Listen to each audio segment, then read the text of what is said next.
আবার নতুন স্টক আজকে এসছে, যেরকম pipe অনলোডিংয়ে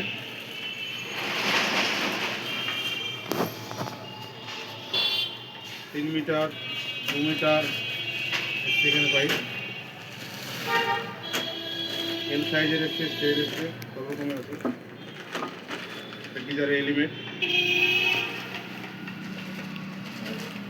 গোদরেজের original PCB box PCB, যেটা কম্প্রেসারের গায়ে লেগে থাকে যেটা, সেই পিসিবি বক্স পিসিবি।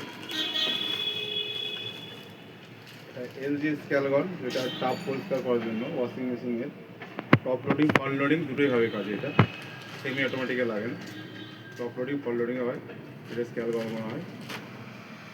সেটা স্যামসাংয়ের এলজি দুটো এসছে, আরও পিসিবি।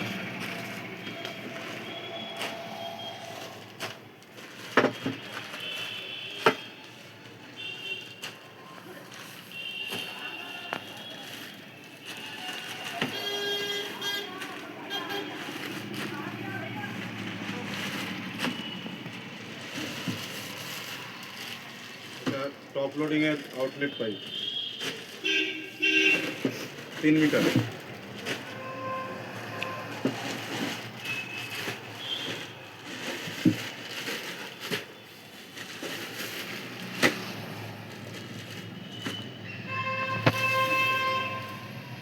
এটা ডিপ ফ্রিজের ফ্যান, এটা আউটডোর ফ্যান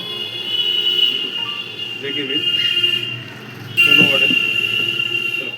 কম্প্রেসারটা রেখে দাও। কম্প্রেসার এসছে নতুন মডেলের, গোদরেজের আগের মডেলগুলোতে আপনার নয়েজের প্রবলেম ছিল, এখন ঠিক হয়েছে সেটা। এখন নয়েজ কোনো প্রবলেম নাই, কোম্পানি এখন সলিউশন বের করে আবার নতুন করে লঞ্চ করেছেন নিউ মডেলের কম্প্রেসার। এখানে MG1 MG2 দুটোই আছে, ওখানে অল পুলের আছে, আবার নতুন স্টক হয়েছে। তো আগের যে গোদরেজের যে কম্প্রেসারের একটা মানুষের থিঙ্কিং ছিল, মানুষ বলতে গেলে টেকনিশিয়ানের ক্ষেত্রে যে নয়েজের প্রবলেম একটা ছিল, সেটা দূর হয়ে গেছে, কোম্পানি দূর করে দিয়েছে, নতুন করে লঞ্চ করে আবার বের করেছে, খুব ভালো। এখন এটা লাগাতে পারো, সব টেকনিশিয়ানগুলো এগুলো লাগাতে পারো। চলো এবার